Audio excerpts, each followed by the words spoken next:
major things for this cycle. Let's do Taurus. I want to talk about Taurus season starting. So let me put that up here. There's the info right there. 420, of course. Hi, Taurus, starting on 420. Of course. Very early morning. Again, the moon, depending upon where you're at, is going to either be on the same day, which is the eclipse that we'll talk about here in a second, or it's going to be just a couple hours after, maybe into the next day for some. And this is the beginning of Taurus. The eclipse is a couple hours before this. Yes. Yeah. Okay. I misheard you or whatever. Okay. So you want to give the breakdown? Because that is what I love about Moni. Like, she gives the best breakdowns of the sign and the energy that they hold. Sure. If that's what you believe, then I got it. If you like it, I love it. All right. So when we talk about Taurus, fixed earth, second, it's the ruler of the second house naturally. And this is where we start to implant and just cement in our sense of values, our financial energy, our love nature, and our material world. So this is like where we start to really, so Aries, like we have all this creation, we have all this passion, we have this fiery fury, and like, what do we do with it? Taurus helps us figure out what we do with everything that Aries and Aries energy brought in for us. And I mean, I feel like every single sign matures.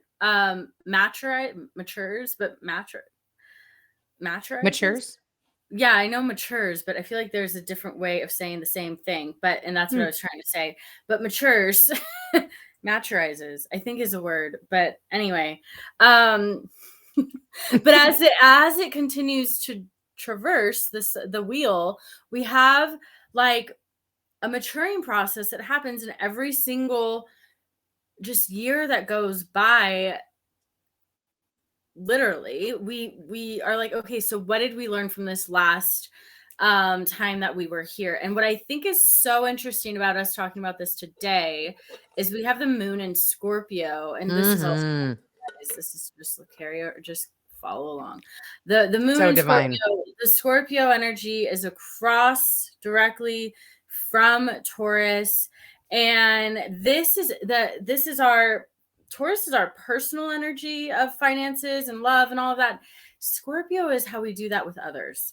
And it's that intimate energy. It's where we find trust or lack thereof. And shared resources. Yeah. And how trusting or not are you with those shared resources based on the programming that you have received from the traverse of the lower signs through the zodiac. So that means the first 6 signs of the zodiac. Then things start to get serious as we move into Libra and then Scorpio.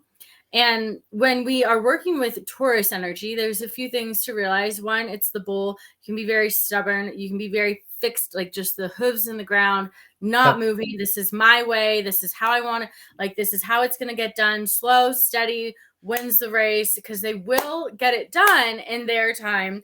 Very meticulous energy, precise, precision. Ideally, there can be an energy of hoarding.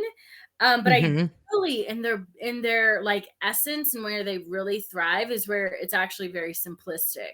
But when when a Taurus is in their like fall or just not in their like full expression, when they're holding on to things. And I have quite a few Tauruses like that I know. And when they get to that spot and you're like, oh, all right, well, and there's no anything. No, you can't tell them. You have to come at it from around, like from a different way. Because if you're going to go after their safety and their security and their sense of ... right? Whatever that sense is. And you have to understand that working with Tauruses, there is a lot about Taurus that revolves around the fear of loss. Yeah. And that can be loss of whatever, but figure in the Taurus realm, it is that money, the relationship, the safety, the security, all of those things. So when you're telling somebody that, especially a Taurus, that's that fixed earth, like, hey, things are going to change. Boom, immediately it's no. Resistance, not is it the way that No. I want it? Like, I didn't initiate this change. This hold wasn't on. my idea. And so if I didn't Absolutely. initiate it, then we're not okay with it. Yes. That's And terrible. it's Yeah. all about making it their idea. That's a really great thing. Make it their idea. Mhm. And this is the what does it matter as long as we get there? There's also that sense of possessiveness. Mhm. Like possessiveness can The be, holding yeah, on. the It's hoarding, the mine, it was holding. my idea, just like that, it was my idea. Yep. And not just physical things, but intangible things as well. Mhm. Really interesting. And you get to see where you're holding on to things, where you might be stuck in your own ways, how your programs are kind of like, it's like where there's a pothole. Like, Mm. oh, that's still there. Haven't Yep. worked through that one yet. Like I need to Or you fix the just earth. patched it up. You like Yeah. really did a shitty job patching it up like most of our roads out here.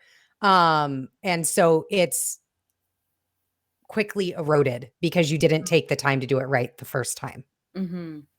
Yeah, and I think what's interesting when we enter into Taurus season, we have to remember that it's going to pretty much immediately or a couple days in, conjunct to the North Node, Mhm.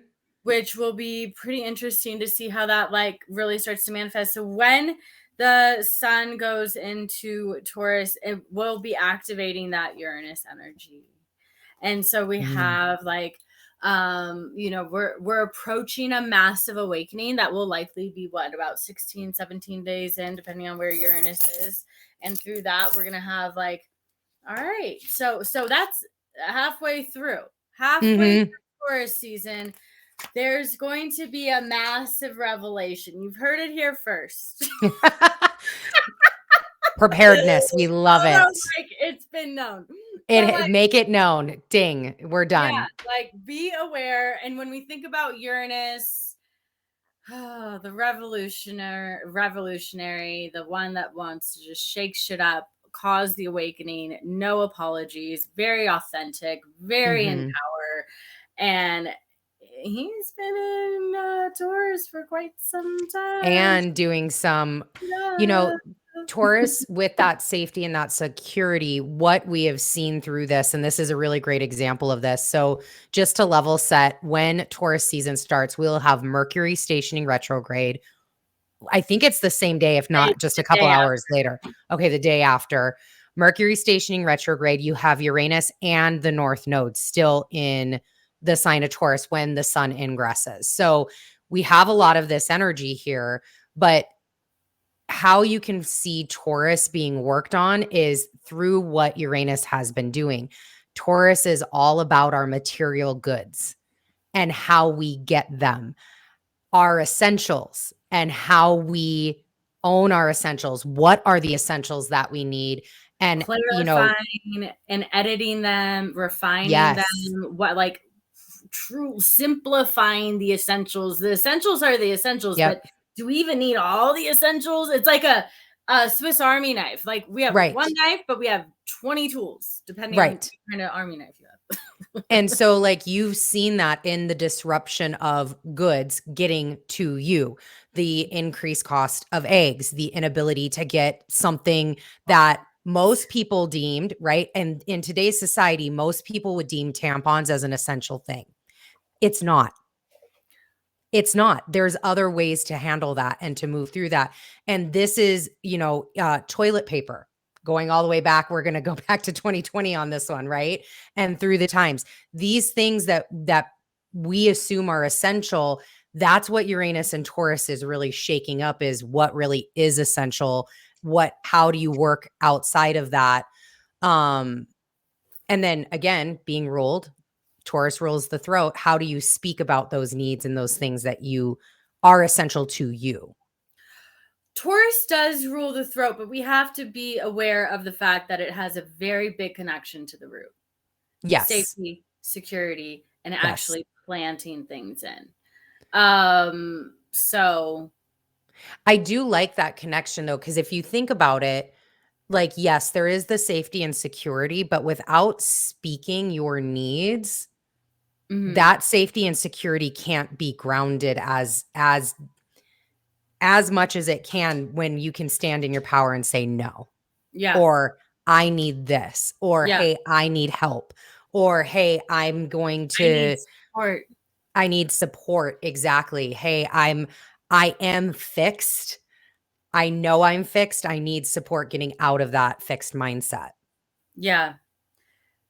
And what's interesting about Taurus is as well, like you might find yourself, no, I'm good. Mhm.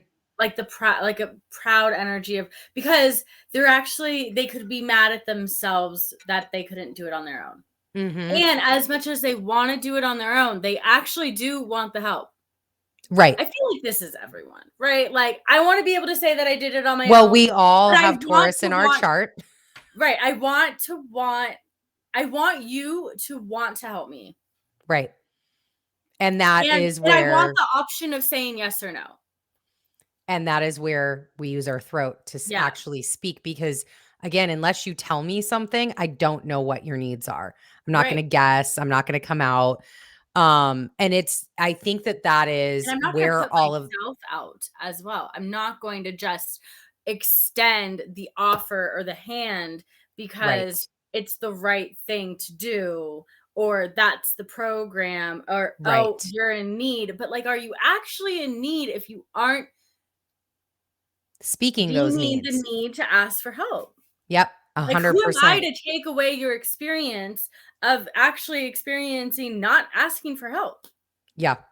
And this to Because then me you is get to realize, very hey, key. maybe if I asked for help, I would have gotten the help that I didn't know that I needed, or that I needed, And but I didn't want to ask for it. Sorry. Hi. Okay. no, that's fine. This is Venus, because this is Venus moving through Taurus, Yeah. which when the sun ingresses into Taurus, Venus will no longer be there. She'll be in Gemini already. But I do want to tie that back, because the one thing I didn't hear you say was that Taurus is ruled by Venus. So that is its ruling planet. It is a feminine sign. Um, theme of I have, typically. Mhm. That's one of the key words. So all of what you just talked about is all around Venus and Yeah. her growing through her values and knowing her power, knowing when to stand, and knowing how to, bring up these sorts of things and say the things that she needs to say. So I love that. I love that you brought that in. Yeah, and I think it's like super important. I just am going to nail it into again, like another nail, another nail, another nail, especially this weekend, guys, or whatever, until the 10th. Get fucking clear on your values. Like we have Yes. Mercury and Venus both in Taurus with the North Node. It would behoove you to fucking just identify Yep. your values. Look Yep. it up. There's a lovely book called Start with Why. And Love the start with why. that's a Thank wonderful, you, Simon Sinek. yes, it's a wonderful opportunity. Put it on while you're cleaning the house, getting ready for tourist season, and put it on like YouTube freaking audiobook or whatever you want to do on 2.2x speed, and just get your shit done and understand how important your values are, and Mhm. funnel your decisions through them, And I because think so just to explain, you're saying to do that before the 10th, because that's when Venus gets into Gemini. yes. And then I also co-sign that, because what's coming up next month is Jupiter getting into Taurus, where Well, if and not only that, before that happens, the sun gets to conjunct Jupiter, and that will need like that needs that will like that actualization is going to be fucking massive, and it needs to be grounded in something. mhm, Otherwise, everything's going to look like the shiny fucking, bright object that you want. yeah, that you want. Like, oh my god, that's one. That's it. That's it. Hello, I speaking from experience. It's so true. Trying And to this help goes you shorten timelines, okay? and get the things that are actually there for you. Because again, manifestation, you have to be very clear and exact with your words. And you also have to be willing to go, that was really close, universe. I really appreciate that you brought that in for me. It is not exactly right yet. Let me say that again. And that goes back to what belongs to you and what doesn't belong to you, which is that's this whole kind of Taurus season. What belongs to you and what doesn't? And that can be in multiple different areas, right? Like what types of material goods belong to me, what doesn't, where does my values are those my values or are those somebody else's, what belongs to me, what doesn't belong to me. And it's also like maybe even something as deep as trauma, something as deep as like programs. Like, is this Mm-hmm. mine to hold? Is this my burden to carry? Because Taurus has the bandwidth, the backwidth, the strength, the Mm-hmm. endurance to hold a lot. That doesn't mean you have to. Right. Doesn't mean you have to at all. So when Right. you can identify what's yours, what's the other person's involved, and what's like the collectives, because I mean, I'm having a different experience than Maloney, and then you Yep. all out there are having different experiences. And then collectively, everyone, like the whole collective, is having it completely fucking Completely different experience altogether. so Exactly. yeah, I think this is a good segue into the eclipse, unless you have anything else you want to talk about. Nope. I love it. And we were so aligned.